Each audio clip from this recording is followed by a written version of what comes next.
Greetings. My name is Taku Mtefa, and I'm here to tell you a little bit of what we are doing here and our aspirations and where we want to be and where we've come from. In my background, you can see the Great Zimbabwe Monument. This is a garden feature. We've put it out in our gardens to let people remember about the history of Zimbabwe and why the country is named Zimbabwe. And this is a monument which is the second biggest monument after the pyramids. The actual Great Zimbabwe is in the Masvingo province of Zimbabwe and in a town called Masvingo as well. So Masvingo means, by the way, great. It means house of stone, and Zimbabwe means house of stone as well. And those that look at history and that like Googling, the Great Zimbabwe is an empire, was the epicenter of an empire called the Munumutapa Empire in the 12th century. And it stretches from the 12th century to the 15th century. This is a pre-colonization era. And that history is, most of it is told from other people, but not from the people that are really part of it.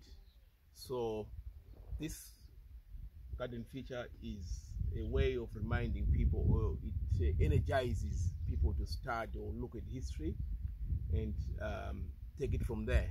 So you can see on my right is another cone, on the left is another cone, and this was built without mortar or without cement and without any architectural designs, but with the actual vision of what we've seen and what we've been told, and we applied that into practice, and this is how it came to be.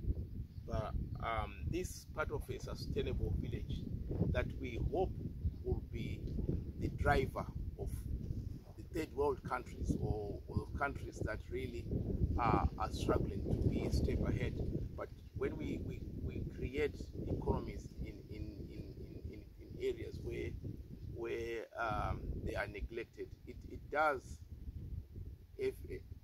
trigger those people that do policies and all that may think that actually it's better to empower people in their local environment. And this is part of what we are doing in our local environment. We try and create attractions that can pull small economies, and then people can survive on them. The world has changed so much that we can't catch up, and we are left behind. So nobody remembers the struggling people in the rural areas, and the only way we can do that is creating some attractions that can bring people and bring these economic or these neglected communities or people that are left behind. If we don't do that, they resort to ways that they can make themselves survive. One example is cutting down trees recklessly, and this is what will actually happening because we are not giving them a way of sustaining themselves. So we want to try and sustain communities and also stop them from what they call it hunting here, but in some quarters they call it poaching. So there's no way you can leave your children starving when you know that there's food out there around you.